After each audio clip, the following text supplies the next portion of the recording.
El Renaixement italià és un període artístic i cultural desenvolupat a Florència, que seguia el moviment intel·lectual de l'humanisme, en el qual la burgesia aspirava al poder polític.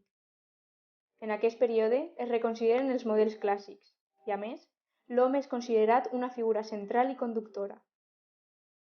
La família més influent són els Mèdici, encapçalats per la figura de Lorenzo el Magnífic, un gran mecenes de les arts.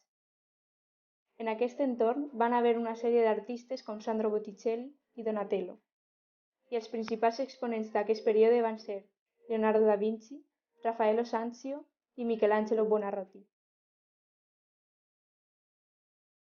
El Renaixement espanyol, influenciat pel Renaixement italià, es va originar a València al segle XV gràcies a la família Borja.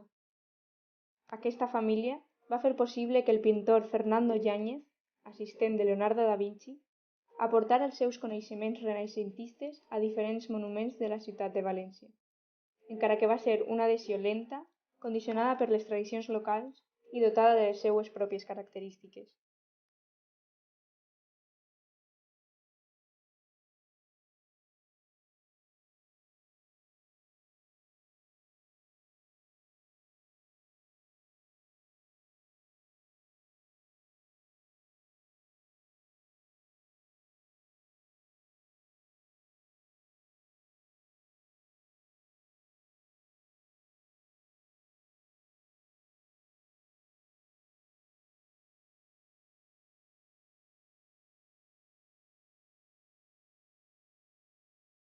Els Borja, originaris de Xàtiva, van ser una de les famílies més influents del Renaixement.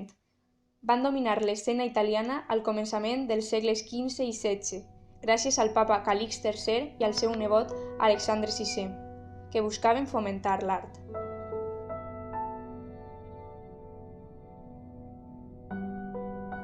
Els Borja es van mudar a Roma al 1455 per a l'elecció al papat d'Alfons Borja, futur Calix III, recordat en el camp artístic per haver encarregat grans obres renaixentistes durant el seu papat.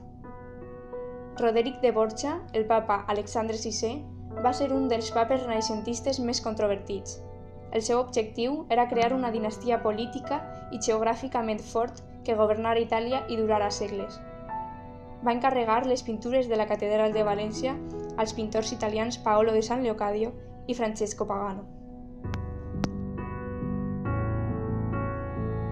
Els primers exponents del Renaixement a Espanya van ser Paolo de San Leocadio i Francesco Pagano, els quals van contribuir a la creació del fresc a la cúpula de l'absis de la catedral i a altres pintures situades a la capella del Sant Grial. En aquest últim es pot observar un retaule d'estil gòtic d'un escultor valencià unit a l'estil renaixentista de Giuliano Poggibonsi, un alumne de Lorenzo Ghiberti. Poggibonsi proposa panells amb característiques molt similars a les del seu mestre a les portes del Batisteri de Florència.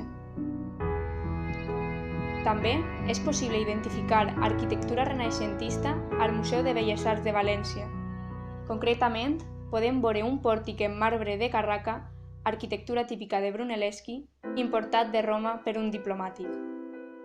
Al mateix museu hi ha pintures que contenen les característiques típiques del Renaixement, com la perspectiva aèria, l'ús de la tècnica del gradient i l'expressivitat dels rostres dels personatges, inspirats en les obres dels tres grans artistes italians, Raffaele Sanzio, Michelangelo i Leonardo da Vinci. Els testimonis del Renaixement en el camp de la ceràmica només es troben a la Llotja de la Seda de València, construïda a finals del segle XV. El sòl de la llotja, conservat ara al Museu Nacional de Ceràmica i Arts Sumptuàries, té una forma hexagonal i irregular poc comú, a més d'una influència renaixentista, el tema decoratiu inspirat en les fulles d'acant, i va ser dissenyat per l'arquitecte Pere Comte. Un altre artista destacat d'aquesta època va ser Francisco Niculoso Pisano, que es va fer famós per haver importat les tècniques de majòlica italiana a Espanya. Algunes de les seues obres es conserven al Museu de Ceràmica de València.